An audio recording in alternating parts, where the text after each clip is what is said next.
Hey guys, welcome back to my YouTube channel. So ಇವತ್ತು ನಾನು ನಿಮಗೆ ಫ್ರೆಶ್ ಆಗಿ ಮಾವಿನಕಾಯಿ ಚಿತ್ರಾನ್ನ ಹೆಂಗೆ ಮಾಡೋದು ಅಂತ ತೋರಿಸ್ತಾ ಇದ್ದೀನಿ.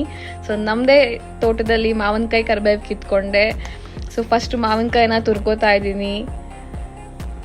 ಇದಾದ್ಮೇಲೆ ಕರಿಬೇವು ಬಿಡಿಸ್ಕೋತಾ ಇದ್ದೀನಿ. ಸೊ ಇದಕ್ಕೆ ಬೇಕಾಗಿರೋ ಸಾಮಗ್ರಿ ಏನಂದರೆ ಕರಿಬೇವು, ಮೆಣಸಿನ್ಕಾಯಿ, ಕಡಲೆಬೇಳೆ, ಉದ್ದಿನಬೇಳೆ, ಕಡಲೆಕಾಯಿ ಬೀಜ, ಅರಿಶಿನ ಮತ್ತು ನಮ್ಮ ಇಂಪಾರ್ಟೆಂಟ್ ಇಂಗ್ರೀಡಿಯೆಂಟ್ ತುರಿದಿಟ್ಕೊಂಡಿರೋ ಮಾವಿನಕಾಯಿ.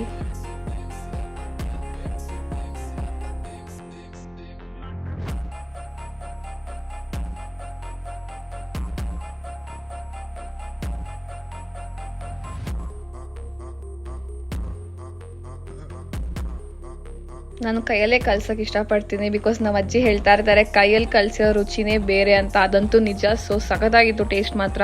ನಿಮಗೆಲ್ಲ ಈ ವಿಡಿಯೋ ಇಷ್ಟ ಆಗಿದ್ರೆ don't forget to like, share and subscribe. Will see you super soon in my next video. Bye.